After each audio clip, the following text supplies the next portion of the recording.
Motivación en el aula. La motivación es la fuerza que impulsa y orienta la actividad de los individuos a conseguir un objetivo. La motivación académica es el conjunto de procesos que permite poner en acción una conducta y mantenerla en el tiempo con el objetivo de alcanzar una determinada meta. Para Núñez, la motivación académica tiene los elementos siguientes. Componente motivacional de valor. Tiene que ver con los motivos para implicarse en la realización de una actividad. Componente de expectativa. Creencias individuales sobre la capacidad para realizar una tarea. La dimensión afectiva y emocional. Los sentimientos nos motivan para realizar una actividad y hace que fijemos metas deseables. Si nos fijamos, el denominador común en los tres elementos es la conducta.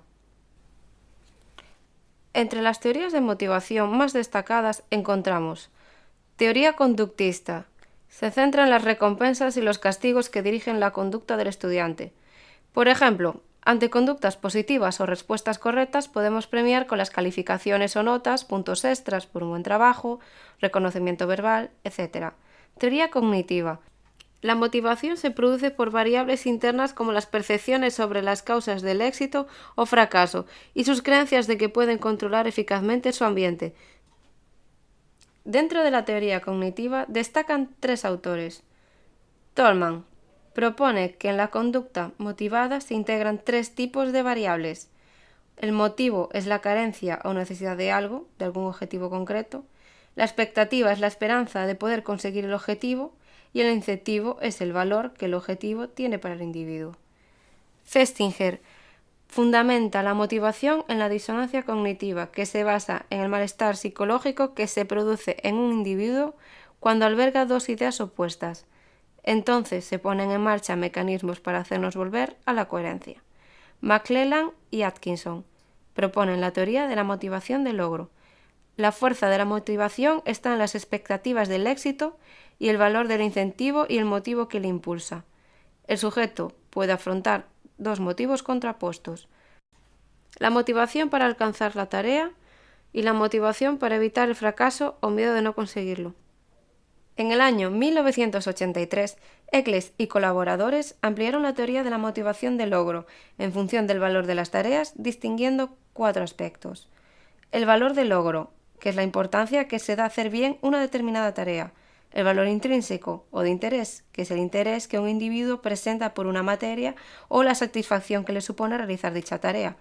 El valor de utilidad de la tarea que le da al individuo en relación a las metas futuras de sí mismo. El valor de coste, que es el esfuerzo que conlleva realizar la meta. Y por último, la teoría humanista detecta como reguladores de la motivación los motivos intrínsecos y el proyecto de vida. Pasemos a hablar de los tipos de motivación, que son dos. Motivación extrínseca. Se da cuando el motivo que impulsa a aprender es ajeno al propio aprendizaje y viene determinado por incentivos o reforzadores positivos o negativos externos. Por ejemplo, el alumno pensaría: si obtengo un sobresaliente, mis padres me comprarán una bicicleta. Motivación intrínseca. Es la motivación interna para hacer algo desinteresadamente. Se asume que cuando se disfruta ejecutando una tarea se introduce una motivación intrínseca positiva. Encontramos los siguientes tipos de motivación intrínseca: autodeterminación y elección personal. Los alumnos realizan algo por su propia voluntad. Experiencias personales y afluencia. Se utiliza el término afluencia para describir las experiencias óptimas, que hacen sentir felicidad y placer intenso.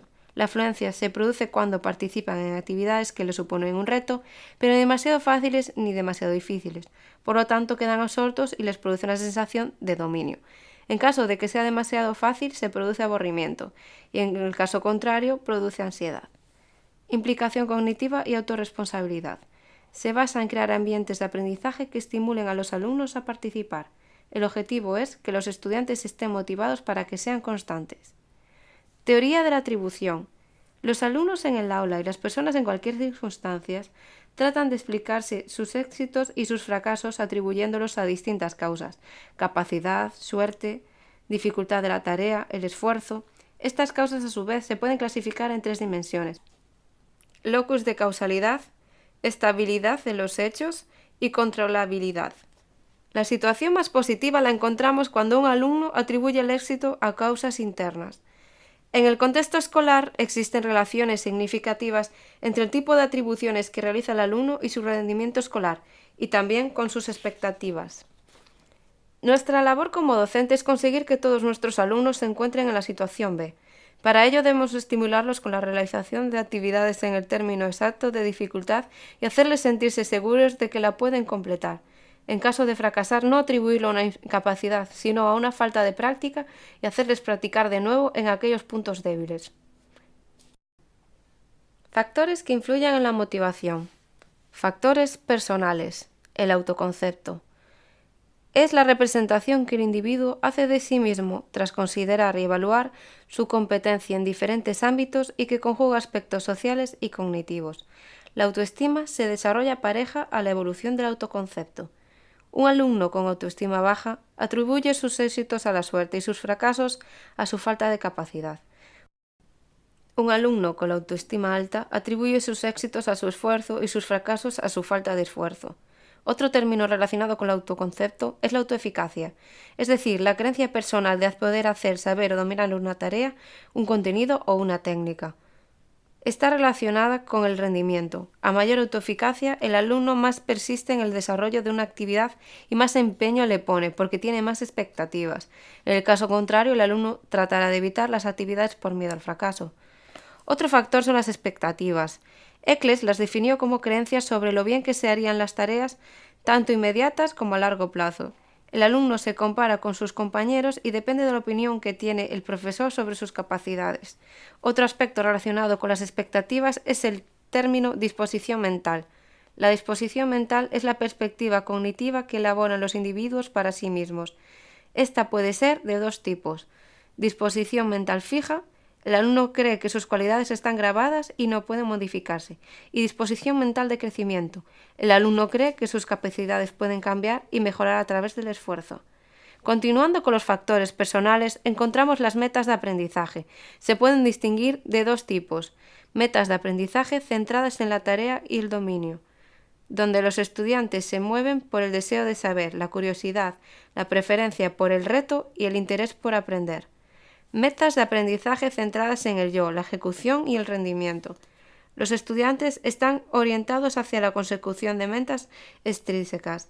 Afrontan las tareas de dos modos: o bien las realizan para sobresalir entre los demás, aproximación, o bien evitan las tareas para evitar el fracaso y así no parecer incompetentes, evitación. El último factor de los factores personales son las emociones, y existen 4 posibilidades. Las emociones negativas pueden reducir el disfrute de la tarea o producir una evitación. En el caso de producir ansiedad, si es moderada, alentará la realización de la tarea. En cambio, si es demasiada, producirá un estado de pánico que impedirá la realización de la tarea. Las emociones prospectivas de esperanza producen un disfrute de la tarea, mientras que las de la desesperanza anulan la motivación. Las emociones retrospectivas pueden ser agradables, asociadas a resultados positivos y conducir a continuar consiguiendo buenos resultados, o pueden ser asociadas a sensaciones desagradables que produzcan desánimo. Las emociones positivas producen un incremento del rendimiento por el disfrute al realizar una tarea.